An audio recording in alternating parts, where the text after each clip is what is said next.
जय हिंद मेरे प्यारे साथियों, स्वागत है आपका हमारे YouTube चैनल में। सो गाइस, आज के इस वीडियो में हम रीजनिंग के प्रैक्टिस सेट नंबर 50 करने वाले हैं, जिसमें हम महत्वपूर्ण कुछ प्रश्नों को करने वाले हैं जो आगामी किसी भी एग्जाम के पॉइंट ऑफ व्यू से बहुत ज़्यादा महत्वपूर्ण है। आप देख रहे हैं कि यहाँ पे प्रश्न किस तरह के हैं। जैसे कि देखिए, यहाँ दूसरा नंबर प्रश्न आपका दिख रहा है कि यहाँ पे जो है अल्फ़ाबेट से संबंधित प्रश्न है, जहाँ पे पहला का संबंध दूसरा से है, आपको तीसरा का संबंध चौथा से बताना है और ऑप्शन आपके 4 दिए होंगे। पाँचवा नंबर ऑप्शन देखिए, जहाँ पे यह नॉन वर्बल से संबंधित प्रश्न है, यहाँ पे आपको बताना है कि इस क्वेश्चन मार्क की जगह पे क्या आएगा। देखिए, सातवां नंबर प्रश्न हमारा यहाँ है कि एक आकृति दिया है और इसमें गिन कर बताना है कि इसमें टोटल वर्ग की संख्या कितनी है। ठीक है, तो कुछ इस टाइप के हम प्रश्न इस वीडियो में करने वाले हैं, तो आप इस वीडियो का अंत तक जरूर देखिएगा। और देखिए, इससे पहले हमने टोटल 49 वीडियो बनाया है। अगर आपने उन वीडियो को नहीं देखा है तो आप उन वीडियो को जरूर देखिएगा। तो चलिए, अब बिना देरी किए हम वीडियो को स्टार्ट करते हैं। तो देखिए, यहाँ पे हमारा पहला नंबर प्रश्न है। क्वेश्चन बोल रहा है कि दिए गए विकल्पों में से संबंधित शब्द, वर्ण या संख्या को चुनिए। यहाँ पे देखिए, आपका फुट का अनुपात मैन से दिया है, समानुपात में आपका हुफ का अनुपात यहाँ पे बताना है कि किसका होगा। ठीक है, ऑप्शन यहाँ पे देखिए आपका 4 ऑप्शन दिया है, लेग, डॉग, हॉर्स और शू। तो देखिए, जिस तरह से फुट का मतलब क्या होता है, मैन का जो आदमी का नीचे पैर का जो निचला भाग होता है उसको फुट बोला जाता है। ठीक है, तो उसी तरह हुफ का अगर आप हिंदी मालूम होगा तो आप इसका आसानी से बना सकते हैं। तो देखिए, हुफ का जो हिंदी मीनिंग होता है उसका होता है खूड़, खूड़ बोलते हैं। ठीक है, हुप का मतलब खूड़, और खूड़ जो है यह खासकर घोड़ों में पाया जाता है। तो इसका राइट आंसर क्या होगा, हॉर्स हो जाएगा। हॉर्स मतलब घोड़ा होता है और खूड़ घोड़ों में पाया जाता है। ठीक है, तो यहाँ पे इसका जो अनुपात, हुप का जो अनुपात है वो हॉर्स से हो जाएगा। ऑप्शन सी इसका राइट आंसर हो जाएगा। चलिए, नेक्स्ट प्रश्न देखिए, यहाँ पे हमारा दूसरा नंबर देखिए प्रश्न है। क्वेश्चन बोल रहा है कि दिए गए विकल्पों में से संबंधित शब्द, वर्ण, संख्या को चुनिए। यहाँ पे आपको बताना है कि देखिए, इसका पहला का संबंध दूसरा से है और आपका तीसरा का संबंध चौथा से बताना है कि क्या होगा। तो सबसे पहले आपको इसका संबंध स्थापित करना होगा कि यह जो इन दोनों में क्या संबंध है, उसके बाद ही आप इसका संबंध बता सकते हैं। ठीक है, तो चलिए हम आपको यहाँ पे देखते हैं कि इसमें क्या संबंध दिया है। तो देखिए, ACEG, ठीक है, इसको आप ऐसे लिखिएगा।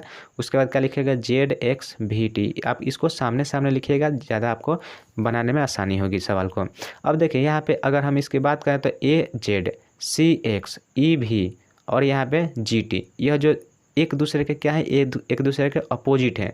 जैसे कि अगर अल्फ़ाबेट में ABCD लिखा जाता है, ABCD, और यहाँ पे 30 तक यहाँ पे M आता है। ठीक है, M आता है, और इसी तरह से यहाँ से अगर शुरू किया जाए तो यहाँ N हो जाएगा, और इस तरह से यहाँ पे आया जाए तो यहाँ पे क्या आता है, Z आता है, यहाँ पे Y आता है और यहाँ पे X आ जाता है। ठीक है, तो इस तरह से यह जो आधा संख्याओं को लिखा जाता है तो एक दूसरे के अपोजिट यह संख्याएं हो जाती है। उसी तरह से इसमें बताया है कि A के अपोजिट Z है, C के अपोजिट X है, E के अपोजिट V है और G के अपोजिट T है। तो हमको बताना है कि I के MO का संबंध किससे होगा। ठीक है, I के MO। अब इसके I का अपोजिट की बात करें तो I के अपोजिट क्या होता है, I का अपोजिट होता है R। ठीक है, इंडियन रेलवे। ठीक है, I के अपोजिट R होता है हमारा। K के अपोजिट क्या होता है, तो K के अपोजिट जो है हमारा P होता है। M के अपोजिट N होता है। आप देख रहे हैं यहाँ M के अपोजिट N है, और O के अपोजिट होता है हमारा L। ठीक है, तो हमारा देखिए RPNL, ये हमारा राइट आंसर हो जाएगा, जो कि ऑप्शन नंबर देखिए C में दिया है, RPNL। ऑप्शन सी इस क्वेश्चन का बिल्कुल राइट आंसर हो जाएगा। आप यहाँ पहले नंबर से ही आप यहाँ से ज्ञात कर सकते हैं कि I का उल्टा R है। ठीक है, और यहाँ से आपका एक ही ऑप्शन है जो कि C नंबर, जो कि R से शुरू हो रहा है। तो आपको इतना ज्ञात करने का कोई ज़रूरत नहीं था। आप चाहे तो एक ही लाइन से आप कैसे आंसर कर सकते थे। ठीक है, ऑप्शन सी इसका राइट आंसर हो जाएगा। चलिए, नेक्स्ट प्रश्न की ओर बढ़ते हैं। तो देखिए, यहाँ पे हमारा तीसरा नंबर प्रश्न देखिए। तीसरा नंबर प्रश्न बोल रहा है कि यदि ब्लैक स्मिथ को इस भाषा में लिखा जाता है, कुट भाषा में कुटबद्ध किया जाता है, तो उसी तरह से चिल्ड्रन को बताना है कि किस रूप में कुटबद्ध किया जाएगा। तो देखिए, आपको सबसे पहले ब्लैक स्मिथ को देखना होगा कि ब्लैक स्मिथ को जो है ये इसको किस तरह से लिखा है। तो सबसे पहले आपको यही ज्ञात करना होगा, BLACK, उसके बाद है SMITH।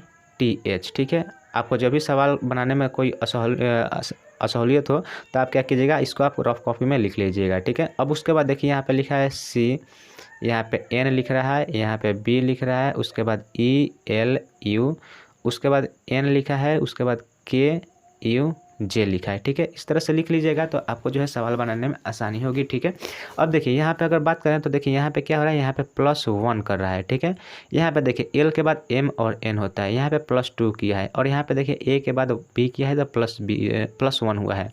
देखिए सी के बाद ई हुआ है तो डी ई। ठीक है, यहाँ पे +2 हो रहा है, यानी कि आप यहाँ पे अंदाज़ा लगा सकते हैं के बाद देखिए एल, यहाँ पे यानी कि +1 +2 +1 +2 और +1 टी भी होता है।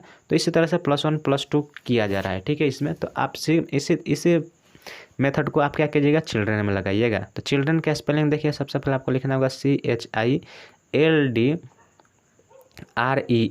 ठीक है, आपको पहले स्पेलिंग आपको सही तरीके से लिखना होगा, उसके बाद आप इसमें मेथड लगाइएगा। अब देखिए इसमें +1 कीजिएगा तो सी में +1 होगा तो डी होगा, एच में +2 कीजिएगा तो एच के बाद आई और जे होता है। ठीक है, तो यहाँ पे जे हो जाएगा यानी डी जे। अब देखिए आई यहाँ पे क्या, यहाँ पे +1 किया, यहाँ पे +2 किया, तो यहाँ पे +1 करना होगा, और यहाँ पे आई में +1 कीजिएगा तो जे हो जाएगा। यहाँ पे +2 कीजिए तो एल के बाद क्या होता है, एल के बाद हमारा एम होता है और एन होता है, तो डी डबल जे एन। तो डी डबल जे एन देखिए किस किस ऑप्शन में है, यह देखिए हमारा कैंसिल हो जाएगा, यह भी हमारा कैंसिल हो जाएगा, यह 2 ऑप्शन हमारा चल रहा है। ठीक है, अब उसके बाद यहाँ पे क्या कीजिएगा, +1 कीजिएगा तो डी के बाद ई हो जाएगा, तो यहाँ पे ई हो जाएगा। ठीक है, तो देखिए दो अभी भी यहाँ पे कोई डिफरेंस नहीं हुआ है। अब देखिए आर यहाँ पे क्या कीजिएगा, यहाँ पे +2 कीजिएगा, तो आर के बाद क्या होता है, तो आर के बाद एस और टी होता है, टी लिखिए। ई के बाद क्या होता है, यहाँ पे +1 कीजिएगा तो ई के बाद एफ होता है। तो देखिए यहाँ पे ई हमारा ऑप्शन दिया है और यहाँ पे एफ दिया है, तो हमारा right answer option number B हो जाएगा। ठीक है, DJNETFEP ऑप्शन नंबर बी इस क्वेश्चन का बिल्कुल राइट आंसर हो जाएगा। उम्मीद करते हैं क्वेश्चन आपको समझ में आया होगा। आप देखिए आप इस वीडियो में जितने भी क्वेश्चन कर रहे हैं, आप सभी का कोशिश कीजिएगा कि अपने आप से उसका सोल्यूशन कीजिए। ठीक है, और वीडियो के अंत में कमेंट करके जरूर बताइएगा कि आप इन सभी प्रश्नों में से कितने प्रश्नों का जवाब अपने से किए हैं। ठीक है, चलिए अगला प्रश्न देखिए। अगला प्रश्न यहाँ पे हमारा देखिए क्वेश्चन बोल रहा है, क्या क्वेश्चन है यहाँ पे देखिए, क्वेश्चन है कि यदि 17 + 17 का लिख रहा है बराबर में 28 95, उसी तरह से 18 + 18 को लिख रहा है 32 45, और यहाँ पे लिख रहा है 19 + 19 को लिख रहा है क्या 36 और 15 लिख रहा है, तो आपको 23 + 23 का मान बताना है। तो देखिए सबसे पहले अगर हम बात करें 17 + 17 को किस तरह से 28 95 लिखा होगा, तो इसको आप गौर कीजिएगा। तो देखिए 17 का स्क्वायर अगर हम करते हैं तो 17 का स्क्वायर करेंगे तो कितना होगा, 289 होता है। ठीक है, 289, और एक्स्ट्रा में आपका 5 इसमें ऊपर से लिख दिया है साइड से। ठीक है, तो यह कितना हो गया 28 95 हो जाए। ठीक है, उसी तरह से 18 का अगर हम स्क्वायर की बात करें तो 18 का स्क्वायर कीजिएगा तो इसका भी 18 का स्क्वायर कितना होता है, तो 324 होता है, और अलग से 5 लिख दे रहा है। ठीक है, इसी तरह से 19 का भी आप स्क्वायर कीजिएगा तो 361 होगा, और अलग से उसका 5 लिख दिया है। तो उसके बाद हम क्या करेंगे, हमें बताना है 23 + 23 बताना है। तो 23 का अगर हम स्क्वायर करें तो 23 का स्क्वायर करने से कितना होता है, तो 3 3 का 9 हो जाएगा हमारा यहाँ पे, और 3 दूना का 6, 6 दूना का 12, 2 हो जाएगा, और 2 दूना का 4 और 1 हासिल 5, यानी कि 529, और यहाँ पे भी आप 5 लगा दीजिएगा लास्ट में, तो 52 95 हो जाएगा। देखिए 52 95 हमारा ऑप्शन नंबर डी में दिया है, यही हमारा राइट आंसर हो जाएगा। 52 95 ऑप्शन नंबर डी इस क्वेश्चन का बिल्कुल राइट आंसर हो जाएगा। आपको यहाँ पे क्या करना था, तो आपको जो है यहाँ सवाल दिया गया है क्वेश्चन में, उसको आपको सबसे पहले सोल्यूशन करना था, उसके बाद सेम उसी मेथड को आपको यहाँ पे पुट करना था, उसी मेथड को। ठीक है, तो ऑप्शन डी इसका राइट आंसर हो गया है, केवल स्क्वायर करके लास्ट में 5 जोड़ दे रहा था। चलिए अगला प्रश्न देखते हैं। तो देखिए यहाँ पे 5 नंबर देखिए प्रश्न हमारा क्या है, 5 नंबर प्रश्न बोल रहा है कि दिए गए विकल्पों में से लुप्त संख्या का चयन करना है। सबसे पहले आपको देखना होगा कि लुप्त संख्या जो है वह कहाँ पर है। तो देखिए यहाँ पर लुप्त संख्या है, आपको बताना है यहाँ पर कौन सा शब्द आएगा। ऑप्शन यहाँ पे आपको दिया होगा, आपको ऑप्शन खोजना नहीं है। अब देखिए, अब आपको देखना होगा कि ये सभी अंकों को देखना होगा कि अंकों में क्या किया गया है। तो देखिए यहाँ पे 1 लिखा है, यहाँ पे 8 लिखा, और यहाँ पे 27 लिखा है। अगर आप इन अंकों को देखें तो देखिए 1 का क्यू 1 होता है। अब देखिए यहाँ पे 8 जो है 2 का क्यू है, और 3 जो है 27 जो है 3 का क्यू है। तो 1 2 3, ठीक है, इस तरह से संख्याएं बढ़ रही है। अब देखिए 64 4 का क्यू है, और यह 125 5 का क्यू है, और यह 216 6 का क्यू है। तो इधर 4 5 6, ठीक है। अब यहाँ पे देखिए 343 जो है यह 7 का क्यू है। तो यहाँ पे हमारा जो है यहाँ पे क्या आएगा, यहाँ पे 8 का क्यू आएगा, और यह जो 729 जो है यह हमारा 9 का क्यू है। तो 8 का क्यू हमें ये इस क्वेश्चन मार्क के जगह पाएगा। और 8 का क्यू क्या होता है, तो 8 का क्यू जो होता है 512 होता है। और देखिए 512 हमारा ऑप्शन नंबर सी में दिया है, राइट आंसर हो जाएगा हमारा ऑप्शन नंबर सी 512 इस क्वेश्चन का बिल्कुल ही राइट आंसर हो जाएगा।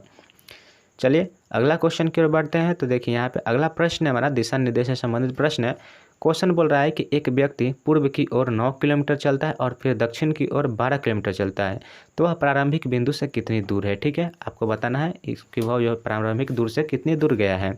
तो देखिए यहाँ पे आपको दिशा निर्देश पहले बनाना होगा। आपको दिशा ज्ञात होना चाहिए कि ऊपर की तरफ उत्तर होता है, नीचे की तरफ दक्षिण होता है, दाहिने तरफ पूरब होता है और इधर बाएं तरफ क्या होता है, पश्चिम होता है। तो देखिए मान लीजिए यहाँ पर यह लड़का है, व्यक्ति है, और यह जो है 9 किलोमीटर पूरब की ओर चलता है। तो 9 किलोमीटर इधर पूरब की ओर चल गया, उसके बाद जो है वह फिर दक्षिण की ओर मुड़ता है और 12 किलोमीटर चलता है। तो दक्षिण हमारा देखिए नीचे तरफ है, तो यहाँ पे आएगा और 12 किलोमीटर यहाँ पे चला है। अब उसको बताना है तो वह प्रारंभिक बिंदु से कितने दूरी पर है। तो देखिए यह प्रारंभिक बिंदु है और यहाँ से आपको बताना है कि यह जो आया है यहाँ पे, तो यह कितनी दूरी पर है। ठीक है, यह जो है यह डिस्टेंस कितना है। तो देखिए 9, 12 और आपको यह बताना है। आपको दिख रहा होगा कि यहाँ पर जो समकोण बन रहा है और समकोण कोण का कर्ण, आपको सामने की भुजा कर्ण होती है और कर्ण बराबर क्या होता है, तो कर्ण बराबर होता है रूट अंडर लंब स्क्वायर प्लस आधार स्क्वायर। ठीक है, तो यहाँ पे 12 का स्क्वायर कीजिएगा और प्लस 9 का स्क्वायर कीजिएगा। ठीक है, तो 12 का स्क्वायर कीजिएगा तो कितना होगा, तो 12 का स्क्वायर कीजिएगा तो 144 हो जाएगा और यह रूट में अंडर है। ठीक है, रूट में है, और 9 का स्क्वायर कीजिएगा तो 9 9 81 हो जाएगा। अब यह हो जाएगा यहाँ पे रूट अंडर क्या हो जाएगा, रूट अंडर जो हमारा होगा 225 आएगा और 225 रूट का अंदर निकालिएगा तो कितना आएगा, 15 आएगा। तो यह जो हमारा मान होगा यह 15 हो जाएगा। तो देखिए 15 किलोमीटर ऑप्शन नंबर सी में दिया है। राइट आंसर हो जाएगा हमारा ऑप्शन नंबर सी, 15 किलोमीटर। ठीक है, उम्मीद करते हैं क्वेश्चन आपको समझ में आया होगा। यह क्या है, यह 12 है। ठीक है, 12 का स्क्वायर है और 12 का स्क्वायर 144 होता है, 9 का स्क्वायर 81 होता है। इन दोनों को जोड़िएगा तो रूट अंडर 225 हो जाएगा। 225 को रूट कीजिएगा तो 15 आएगा। 15 किलोमीटर इस क्वेश्चन का राइट आंसर हो जाएगा। चलिए नेक्स्ट क्वेश्चन देखते हैं। तो देखिए यहाँ नेक्स्ट यहाँ पर 7 नंबर देखिए प्रश्न हमारा बताना है वर्गाकार आकृति ABCD में कितने वर्ग हैं। देखिए आपको जब भी वर्ग गिनना हो, ठीक है, और वहाँ पे आप देखिएगा कि वह जो संख्या, जो बड़ी वाली संख्या है वह क्या है, वह भी वर्ग है या आयत है। तो आपको दिख रहा होगा कि यह वर्ग है और वर्ग होने के अलावा भी देखिए जितना इधर वर्ग है उतना ही इधर भी वर्ग होगा। ठीक है, यानी कि यह सिमिलर वर्ग है। जब भी आपको इस तरह से आकृति दिखे और उसमें वर्ग गिनने को कहे तो आप या तो इधर वाला संख्या लीजिएगा या फिर इधर वाला संख्या लीजिएगा और उसका क्या कीजिएगा, स्क्वायर कीजिएगा। तो 1 का स्क्वायर क्या होता है, 1 होता है। 2 का स्क्वायर क्या होता है, 2 का स्क्वायर 4 हो जाता है। 3 का स्क्वायर क्या होता है, 9 होता है और 4 का स्क्वायर क्या हो जाता है, 16 हो जाता है। बस आपको सिंपली इसी को जोड़ देना है। तो देखिए 16 और 4 कितना हो जाएगा, 20। 20 और 9 और 1 कितना, 10 हो जाएगा। 20 और 10 कितना हो जाएगा, टोटल 30। यानी कि इस आकृति में टोटल संख्या जो है, वर्गों की संख्या कितनी है, तो 30 है। देखिए ऑप्शन नंबर डी में दिया है 30। बहुत ही सिंपल सवाल था। इस तरह के सवाल जो है प्रत्येक परीक्षा में पूछे जाते हैं। देखिए इसमें यह सिंपल आकृति था जिसमें आपके जो है रो और कॉलम जो है समान दिया है। समान दिया हो तो क्या होगा, आपका काउंटिंग कर देना है और पारा उन सभी का स्क्वायर करके उनको जोड़ देना है। बस वही आपका राइट आंसर हो जाएगा। वर्गों की संख्या निकल कर आ जाएगी। देखिए हमारा 30 इस क्वेश्चन का राइट आंसर हो जाएगा, जो कि ऑप्शन नंबर डी में दिया है। चलिए नेक्स्ट क्वेश्चन की ओर बढ़ते हैं। तो देखिए नेक्स्ट और यही लास्ट हमारा प्रश्न है। देखिए क्वेश्चन बोल रहा है कि वह भाग ज्ञात कीजिए जो अभिनेताओं को दर्शाता है जो गायक भी है। ठीक है, हमें उस भाग का चयन करना है जो अभिनेता भी हो और गायक भी हो। तो देखिए यहाँ पे देखिए यह अभिनेता का है, यह सिंगर का है और यह कॉलेज स्टूडेंट है। ठीक है, हमें कॉलेज स्टूडेंट से कोई मतलब नहीं है क्योंकि क्वेश्चन में कॉलेज स्टूडेंट का बारे में कोई जिक्र नहीं किया गया है, केवल अभिनेता और केवल गायक के बारे में कहा गया है। तो देखिए दोनों होना चाहिए। तो देखिए वह दोनों कौन है, तो देखिए दोनों एक अभिनेता और सिंगर दोनों है, एक सी है और एक ई है। ठीक है, यह दोनों जो है सिंगर और अभिनेता है। लेकिन देखिए क्वेश्चन में जो आपको दिया है उस हिसाब से ऑप्शन आपका नहीं है। ऑप्शन में आपका सिंगल है और एक में ए है, एक में बी है, एक में सी है और एक में एफ है। हमें यहाँ पे आंसर जो आ रहा है वह आ रहा है सी और ई आ रहा है। तो ई देखिए ई ऑप्शन में हमारा नहीं है, तो हमारा ऑप्शन नंबर सी हो जाएगा जिसमें सी दिया है। तो ऑप्शन सी इस क्वेश्चन का राइट आंसर हो जाएगा, सी, केवल सी। ठीक है, तो देखिए इस क्वेश्चन का राइट आंसर सी हो गया क्योंकि इसमें देखिए एक ही आदमी का जिक्र किया गया है, एक ही भाग का जिक्र किया गया है, सी, जो कि यह जो सी है यह कॉलेज स्टूडेंट भी है और यह एक्टर भी और यह सिंगर भी है, तीनों है। परंतु हमें क्वेश्चन में दो ही चीज़ का ध्यान रखना था, अभिनेता और गायक का। ठीक है, तो वह अभिनेता और गायक सी और ई दोनों थे, परंतु यहाँ पे ऑप्शन में आपका केवल सी दिया है, तो राइट आंसर हमारा सी हो जाएगा। ठीक है, उम्मीद करते हैं क्वेश्चन आपको समझ में आया होगा। देखिए वीडियो अगर आपको अच्छी लगी तो वीडियो को लाइक जरूर कीजिएगा और पहली बार हम आए हमारे चैनल को सब्सक्राइब जरूर कीजिएगा। कमेंट करके जरूर बताइएगा कि वीडियो कैसी लगे। चलिए मिलते हैं नेक्स्ट वीडियो में, तब तक के लिए जय हिंद, जय भारत।